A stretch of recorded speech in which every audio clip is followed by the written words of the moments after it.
Welcome back to another video, traders, and if you're new to the channel, welcome to Charting Trends for Trading Options. I'm TJ. We got a great video for you today looking at AMC, but before we get into that, make sure you subscribe so you don't miss the next video, and like this video, it really helps out.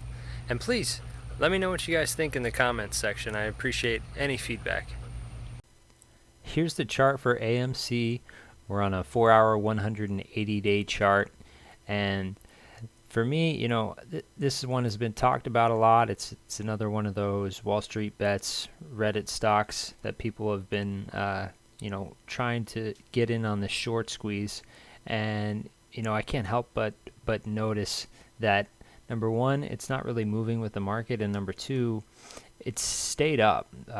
So let's just look at SPY for comparison really quick before we come back to this chart, because it's a pretty interesting chart, but really only in the context of the larger market. So this is the S&P 500 ETF, the SPY, and as you can see over the past couple of months, we've been on this huge uptrend to an all-time high at 395, and over the past few weeks we had a fairly sharp pullback into 371, and then more recently, the last week and a half or so, a very strong recovery up, and today almost making a new all-time high there. So a volatile chart, certainly a growth trend, and especially after this recent recovery, very strong. But especially these last 3 weeks or so, I want to focus on, because we saw an all-time high, we saw a very sharp pullback, and then we saw a very strong recovery. Now let's look at AMC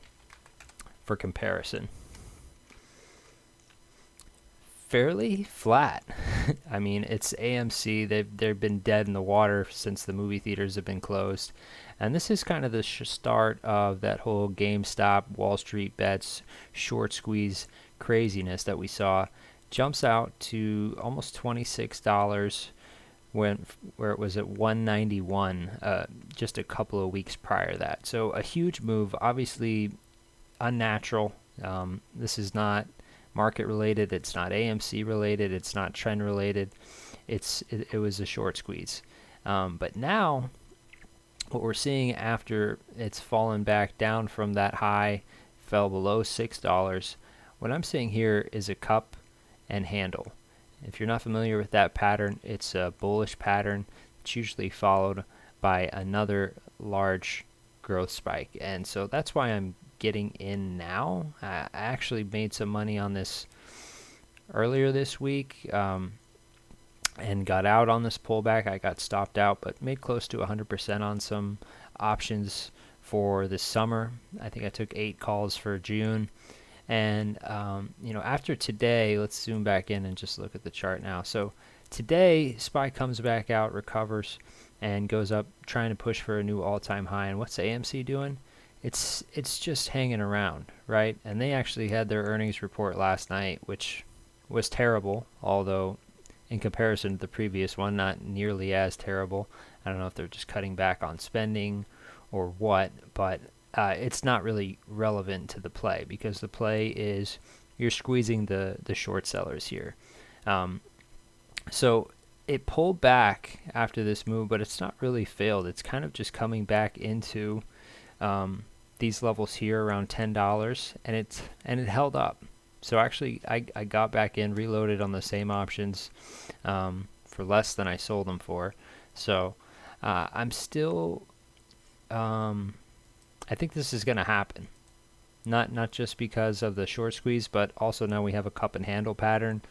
So a lot of people have been talking about it. I think a lot of people have been getting in on it, and I'm a technical trader, so I try not to pay too much attention to that. What I do pay attention to are chart patterns, and when you see a cup and handle, it's usually a very good indication that there's going to be a strong move to the upside. So that's what I'm waiting for.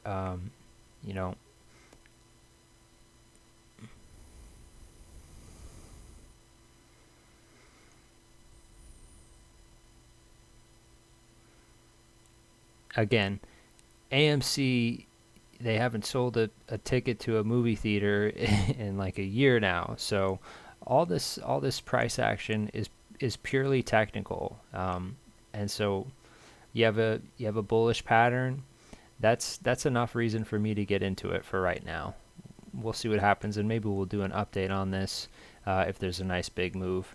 But I'm bullish on AMC for purely technical reasons. That's it, guys.